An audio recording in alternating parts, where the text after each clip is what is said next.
Hello everyone, welcome back to Kashvika's food. ఇవాళ మన ఛానల్లో రెసిపీ అయితే గుంటూరు గోంగూర ఆనియన్ బిర్యానీ అండి. కావాల్సిన పదార్థాలు చూసేసేయండి.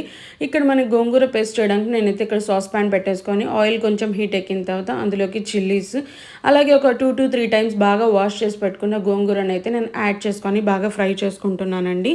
సో ఇక్కడ మీకు గోంగూర అనేది చూడండి బాగా వాష్ చేయాలండి ఖచ్చితంగా. లేదు అనుకుంటే దాంట్లో కొంచెం మట్టి అలా ఉంటాయి అన్నమాట ఆకుకూరలో. మనం చేసుకున్న హోల్ ప్రాసెస్ కూడా మళ్ళీ వేస్ట్ అయిపోతుంది, అదొకసారి చూసుకోండి.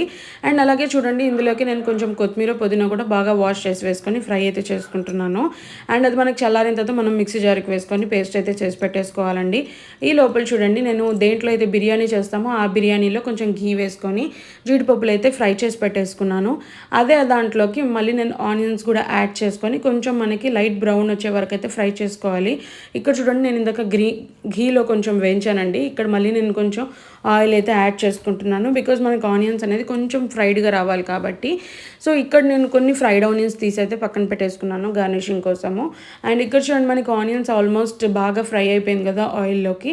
ఇక్కడ హోల్ స్పైసెస్ ఆఫ్ బిర్యానీ అయితే నేను యాడ్ చేసుకున్నాను, ఒకదాని తర్వాత ఒకటి వేసుకొని బాగా ఫ్రై అయితే చేసుకున్నానండి.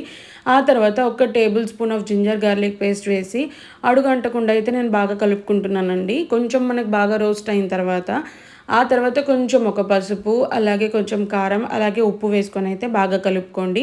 ఒకవేళ కారం ఎక్కువ తినేవాళ్ళు ఇక్కడ ముందు ఒకవేళ పేస్ట్లో మిర్చి సరిపోలేదనుకుంటే ఇక్కడ మనం కారం వేసుకొని కలుపుకోవచ్చండి. ఆ తర్వాత చూడండి ఇక్కడ నేను టొమాటోస్ అయితే పెద్దవి కట్ చేసుకొని కరివేపాకు వేసుకొని కూడా బాగా కలుపుకున్నాను. ఆ తర్వాత ఒక టేబుల్ స్పూన్ జీడిపప్పు. అండ్ అలాగే నేను ఇప్పుడు మనం బిర్యానీలో అంటే నార్మల్గా చికెన్ అలా ఉంటే ఎక్స్పెక్ట్ చేస్తాం కదా, లేకపోతే పన్నీర్ అని, వెజిటేబుల్లో వెజ్జెస్ అని అట్లాగా. సో ఇక్కడ గోంగూరలో మనకి ఏం లేదు కాబట్టి నేను ఆనియన్స్ కొంచెం పెద్దవే వేసుకున్నానండి. చూడండి అడుగంటకుండా నేను పేస్ట్ కూడా యాడ్ చేసుకొని అయితే బాగా కలుపుకుంటున్నాను ఆయిల్లోకి.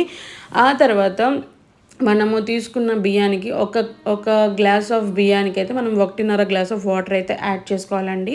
సో మనం ఎన్ని గ్లాస్ చూసుకుంటామో అకార్డింగ్ టు దట్ వాటర్ అయితే వేసుకోండి. వాటర్ మనకు కొంచెం బాయిలింగ్ అయితే అయిన తర్వాత మనం నానబెట్టుకున్న రైస్ కూడా వేసుకొని బాగా కలుపుకోవాలి. అండ్ ఇక్కడే మీరు సాల్ట్ అయినా చెక్ చేసుకోండి సరిపోయిందా లేదా అని. సో మనం మూత పెట్టుకుంటూ ఒక ఒక 5 to 10 మినిట్స్ అయితే సరిపోతుంది. ఆ తర్వాత ఇంకొకసారి కొంచెం కలుపుకొని మళ్ళీ మూత పెట్టేసుకోండి. సో ఆల్మోస్ట్ మనకి బాగా కుక్ అయ్యే వరకు రైస్ అయితే పెట్టేసుకోండి. సో ఎక్కువ అయితే కలుపొద్దండి, కింద మీకు అడుగు అంటే ఛాన్సెస్ ఉంటుంది, కొంచెం చూసుకొని కలుపుకోండి. సో చూడండి గార్నిషింగ్ కోసం ఎంత బాగుందో కదా, మీరు కూడా ట్రై చేసి ఎలా వచ్చిందో చెప్పేసేయండి. Thank you for watching. Follow and subscribe.